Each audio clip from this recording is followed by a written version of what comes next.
200 дней назад мы отказались терпеть человека, который считает, будто он наш хозяин. И мы не поменяли это решение. Он пришел 26 лет назад и с тех пор понемногу отбирал у нас наш дом, Беларусь.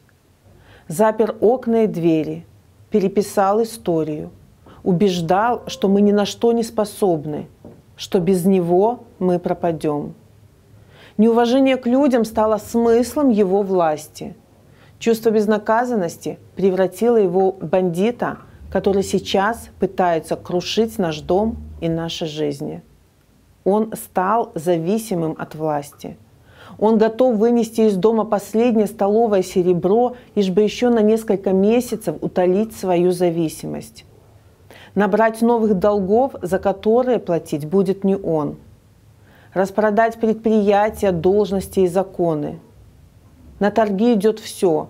Национальная валюта и история, армия и силовики. В итоге страдают все. Это в наших школах он устраивает показательные шоу с оружием. Это наши врачи умирают без вакцины, пока он закупает новую военную технику. Это наши суды он превратил в конвейер приговоров для невинных людей. Это наши правоохранительные органы он марает своими преступлениями. Пора вернуть свое. И сделать это может только народ. Только белорусский народ, настоящий хозяин своей страны, имеет право решать судьбу Республики Беларусь. Приближается 25 марта.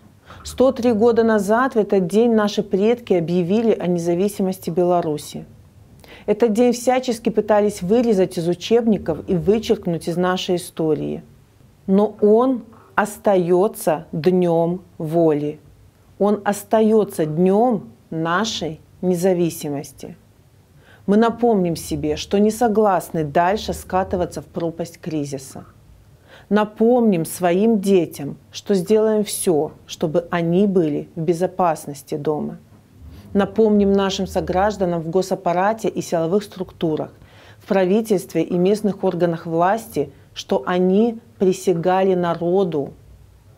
Напомним, что не можем быть безразличными, когда кто-то угрожает нашей независимости.